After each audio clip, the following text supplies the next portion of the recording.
late March 2022, I received an email from my professors in the Department of History at CEU, where I do my master program now.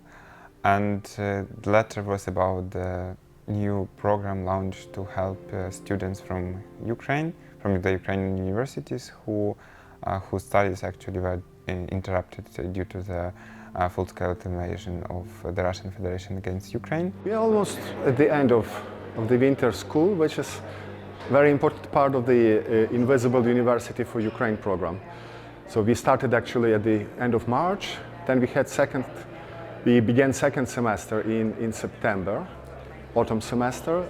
We offered 7 courses for almost 200 students from more than 30 Ukrainian universities, with whom we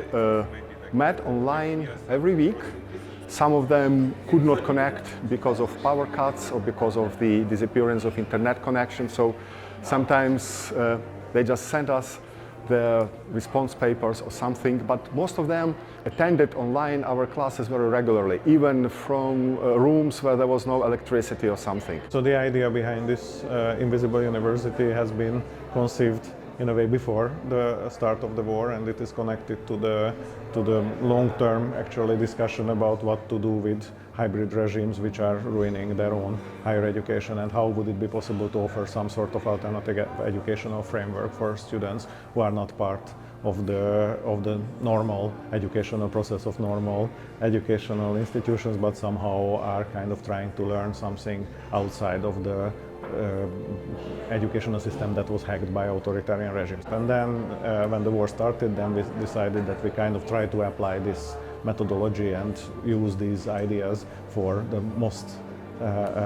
pressing need, that is trying to offer something to the Ukrainian students who lost their educational opportunities. We had journalists, we had civic rights activists, we had lawyers, we had specialists in international relations, all contributing very important insights from their personal experience, from the current situation of journalism in Ukraine under war condition, or say civic activism under the condition of wars, of sustaining Ukrainian democracy and plurality of intellectual life under the conditions of war. So we had around 200 students, and my task was to communicate with them and to help them throughout all the process. So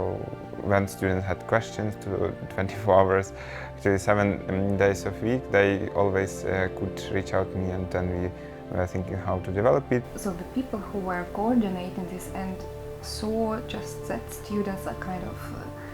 trying to stay alive and kicking into something, they were inspired, and we were inspired by them, and it was kind of a mutual understanding that it would be nice to try to do something just for us, you know, just for the people involved and for the community. Yeah, limitations are not really limited. We proclaim that we are going to go beyond the borders or whatever disciplines and also the current issues, but also we are keen on somehow we are going beyond the limitations of this. We immediately could feel the reactions of students, their sense of responsibility in this unthinkably difficult moment, their resilience, their activeness,